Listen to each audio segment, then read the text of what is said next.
Absolutely, absolutely. I always like to start every one of my interviews off the same by basically letting our viewers at home know where you're from. I'm from London, in the UK. Yeah. I said that. But you know what? People don't know that London is a big city. So there's like South London, there's North London, East London, West London. Which area of London are you from? Well, I'm actually from North London. Okay. From North London, but I actually live outside London. Oh. I'm North London. Oh, nice. And what is North London like? Well, North London is north, and South London is south, and then you got East London, and then you got West London. Right. So West London is kind of a bit more towards Heathrow. So if you know Heathrow, that's like the touristy part of London. That's the part. Well, the most touristy part would actually be you come into southeast. So that would be kind of like southeast, London. Okay, is that where the tower is and all that? Well, the tower would be, kind of towards southeast London. Right, that's where it is. Okay, awesome.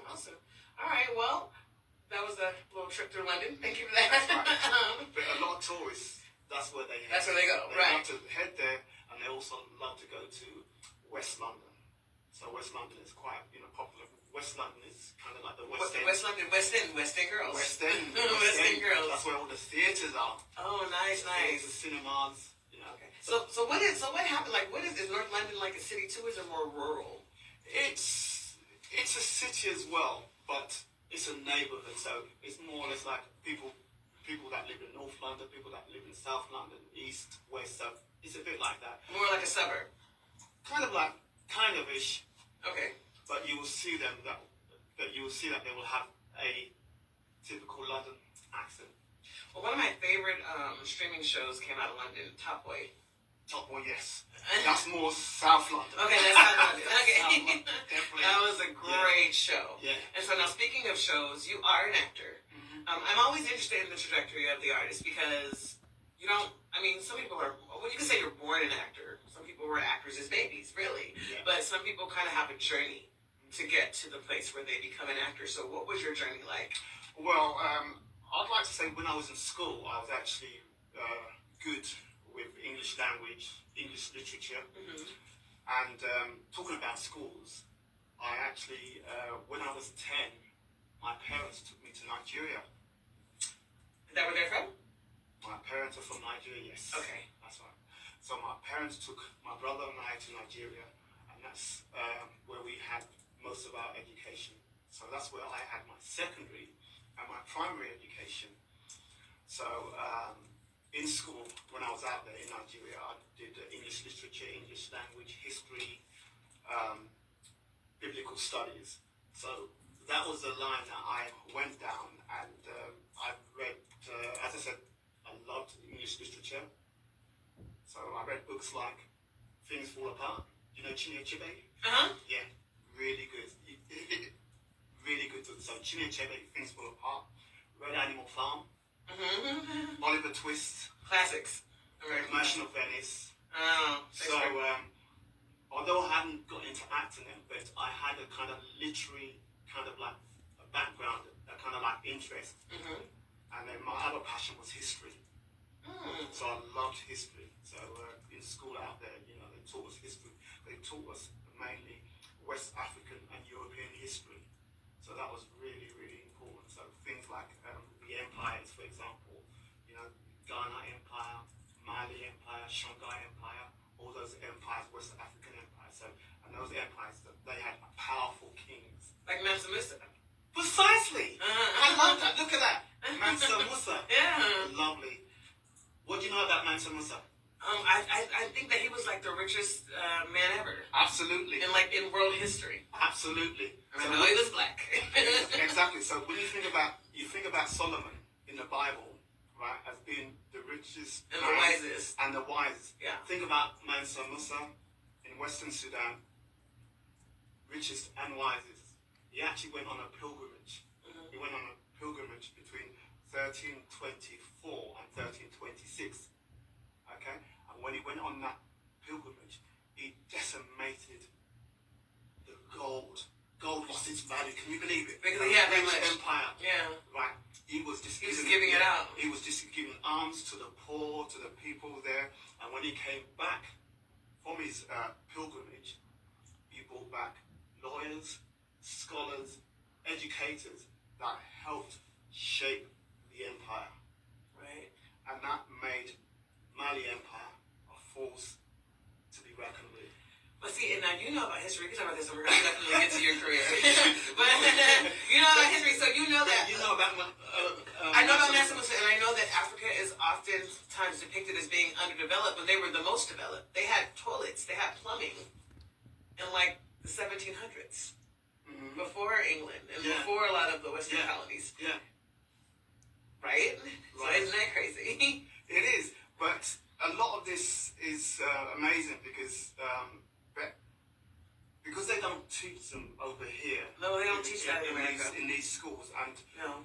But that's the best thing that my parents could have done. Them, taking my brother and I to Nigeria, where we had some education there, because Nigeria was a former British colony. So because most of the time, they used to think that, oh, did they speak English or not? And I said, no, they spoke pretty good English. Forget about the accent. Yeah. They spoke good English because Nigeria was a former British colony, and they had a very good education. Well, most people in Africa speak at least 3 languages. Yes, well, it's thank you for that.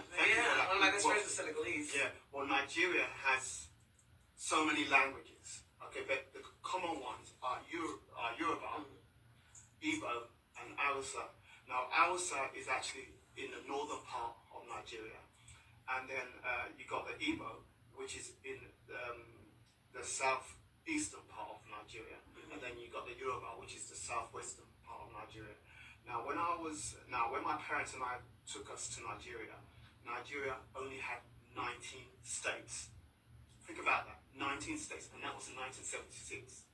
My parents took me, so Nigeria had 19 states, and Nigeria was one of the top countries in the world. In fact, it was in the top 5. It had oil. It had so many. Well, Nigeria's not doing bad right now. Like, if you go, it's gorgeous. It's a gorgeous city. Just hear me out. In 1976, it was in the top 5. It was oil, and when the oil crashed, that's when the country took a little bit. Yeah, took a little bit. But they're back now. but Nigeria is a very resourceful, very resourceful country. So my parents are Yoruba. My parents are Yoruba. I do speak, Yoruba, so my mom would, converse with me in Yoruba, and sometimes my uncles and aunties. So that was actually, very good. I stayed with my grandmother when I was when my parents took me to Nigeria. So she actually taught me the language Yoruba. So God bless her. So she was really good. My wife, she's from the southeastern part of Nigeria, so she's Igbo.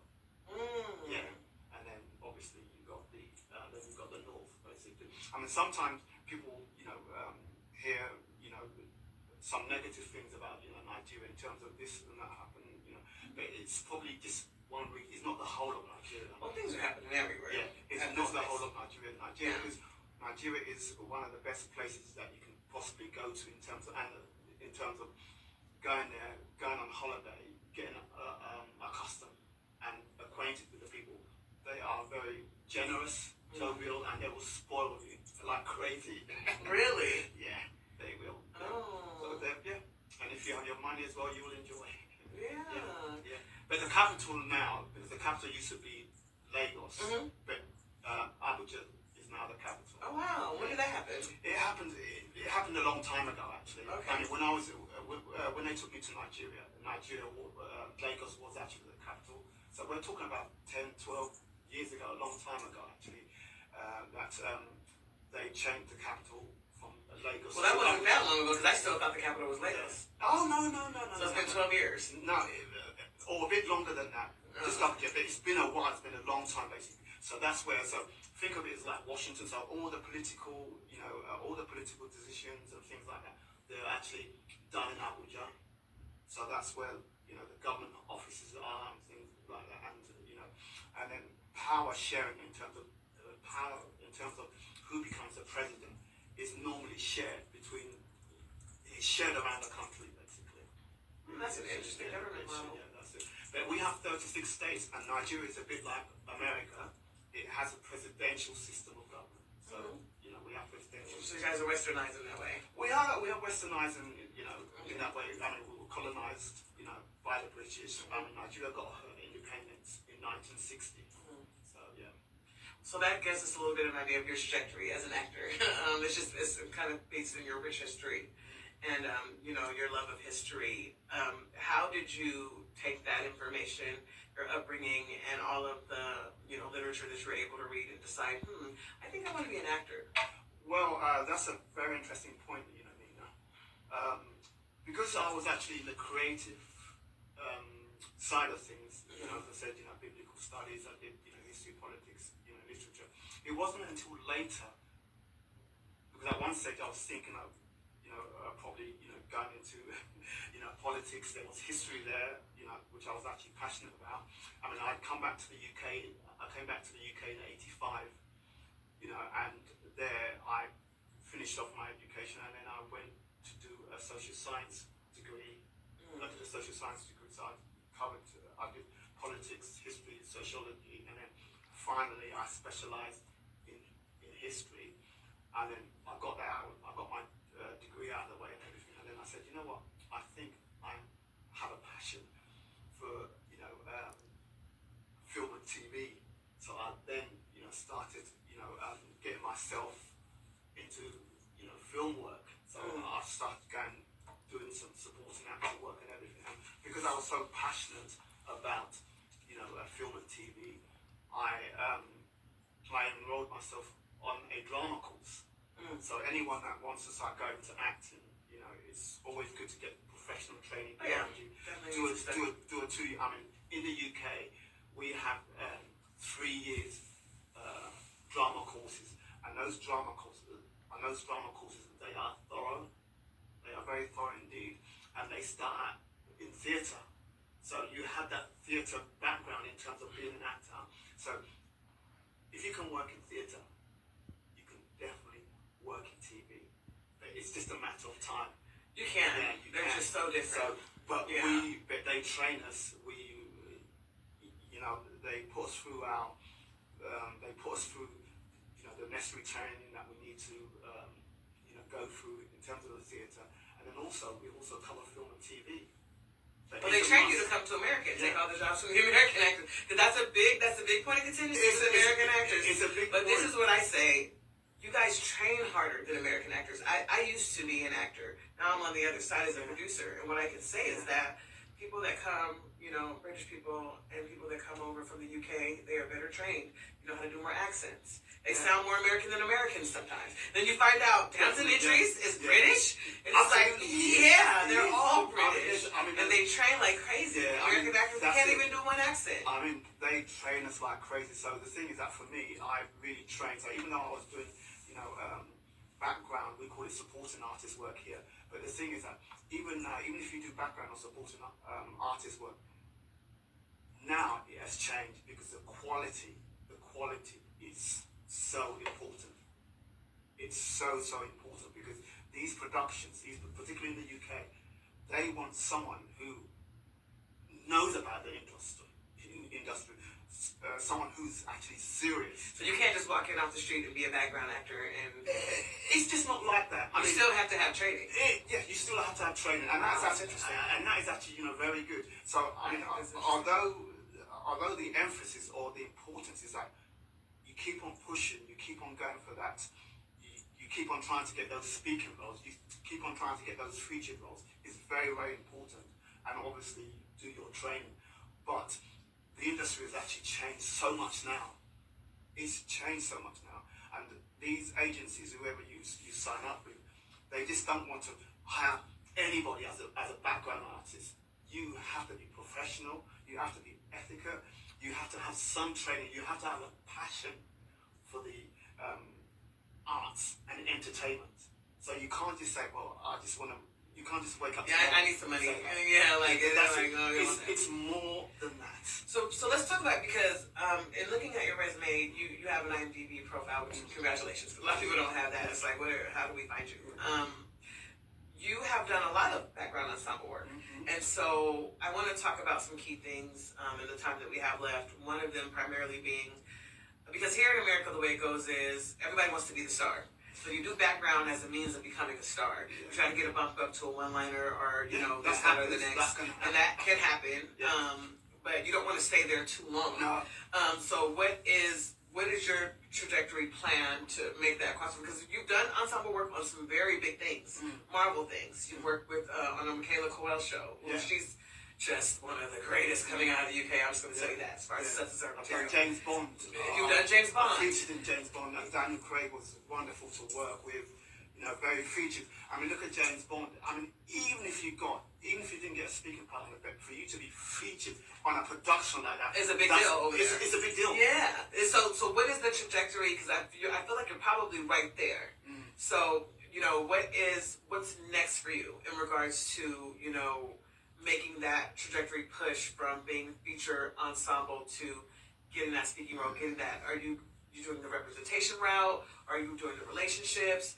Because there are a lot of people here who are in your position, but not as lucky as you to have been an ensemble player on such important work. So what advice can you give them on that road and getting to that next level?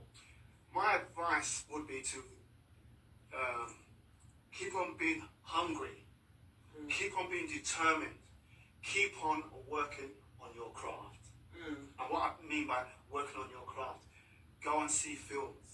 Attend acting classes. And when you're in acting classes, don't stay there the whole time. Okay? Do not stay in acting classes the whole time. By all means, go to acting classes. Get trained. Go to networking events. Go to film festivals. Very, very important. Network. On both sides. I would say network. If you can come out to the US, network. Come for the pilot season. Come for these film festivals. If you can come to London, it's the same thing. Now, as I said earlier, the industry has actually changed. Keep on doing your self-tapes. Write monologues. If you're a casting director or your agent, if agents are not putting you forward for things, you can write monologues. Write monologues. Coordinate or collaborate with your fellow actor or actress. Or otherwise, as I said, you start writing those monologues. I write monologues. I write monologues for myself. I see myself playing that urban dad. I see myself playing that FBI agent. I see myself playing that baddie. I see myself playing that loving, romantic, person. So, but you have to write those monologues, those dialogues, wherever they are. And you can also submit yourself too, exactly, right? That's it. So write those things. Once you write them, record them on your phone, and then once you recorded them and everything, send them to the casting director and make sure that it is of good quality. Do not send a bad tape, or do not send something that you're not sure to a casting director, because they will just throw it away. It works on both sides of the Atlantic. I'm sure it works here in the US too, that you will not send a bad tape to a casting director. It's the same thing. So it's the same thing in the UK. Do not send a bad tape. If you're not sure about something, it's better not going forward. If you know something, if you're sure, then record it, put it on your tape, and then send it to the casting director. These casting directors they'll remember you, because it's all about you. Fitting the part. And for them to remember you. Yeah. That's the whole idea. That's the whole idea of the game. For you making sure, because these A-listers, they're still going to be there. So in terms of you trying to get in there, get a piece of the pie, if I can put it that way, you've got to market yourself. So marketing is very, very important. So you do that. Stay humble, stay professional, polite, be on time to set, and be nice. That's an underrated one. Very, very nice. Being nice makes you so fun. Do not fight with with a producer, on set. If you have any issues, you can always take it to your agent, vice versa. But be very very, very nice and professional because this industry is a very small. It's small and it's unforgiving. So that was a lot of great advice, guys. We have to wrap this up. But I always do want to let people know where they can find you. You know, you're here on the other side of the pond. So where can they find you? And if you can let them know in an English accent, an American accent, please. I'm just kidding. Well, you can find me on IMDb, or you can check me out on YouTube, or you can check me out on Instagram. See? There you go. That wasn't a bad American accent, was it? No. It was a little southern. It was southern. Very good, very good. But you guys do this. Yeah. Oh, yeah. So you know where to find them. And what do you have coming up next? Anything you want to promote or anything you want to plug before we get out of here? Yes. Well, I'm looking forward to doing the Hollywood African Prestigious Awards again. That's an award event that I come to quite often, so I'm looking forward to doing that again in October. My recent projects, I just recently did something with Sigourney Weaver. Recently she came to London and it was so nice, you know, filming alongside her on set. I don't know what it is, I can't say much about it, but Sigourney Weaver, one of my favourite actresses. I remember, you know, watching her films. I remember watching her in Working Girl. Oh yeah, that's so the 80s. She was really good. Yeah. You know, and I've done a recent, commercial, so that'll probably be released sometime in the UK, basically. But I'm keeping myself in there in the game. He's keeping himself busy, and he's going to be going back and forth. So if you want to reach him, he tells you where you can get him. Until then, guys, that's all the time we have for this week.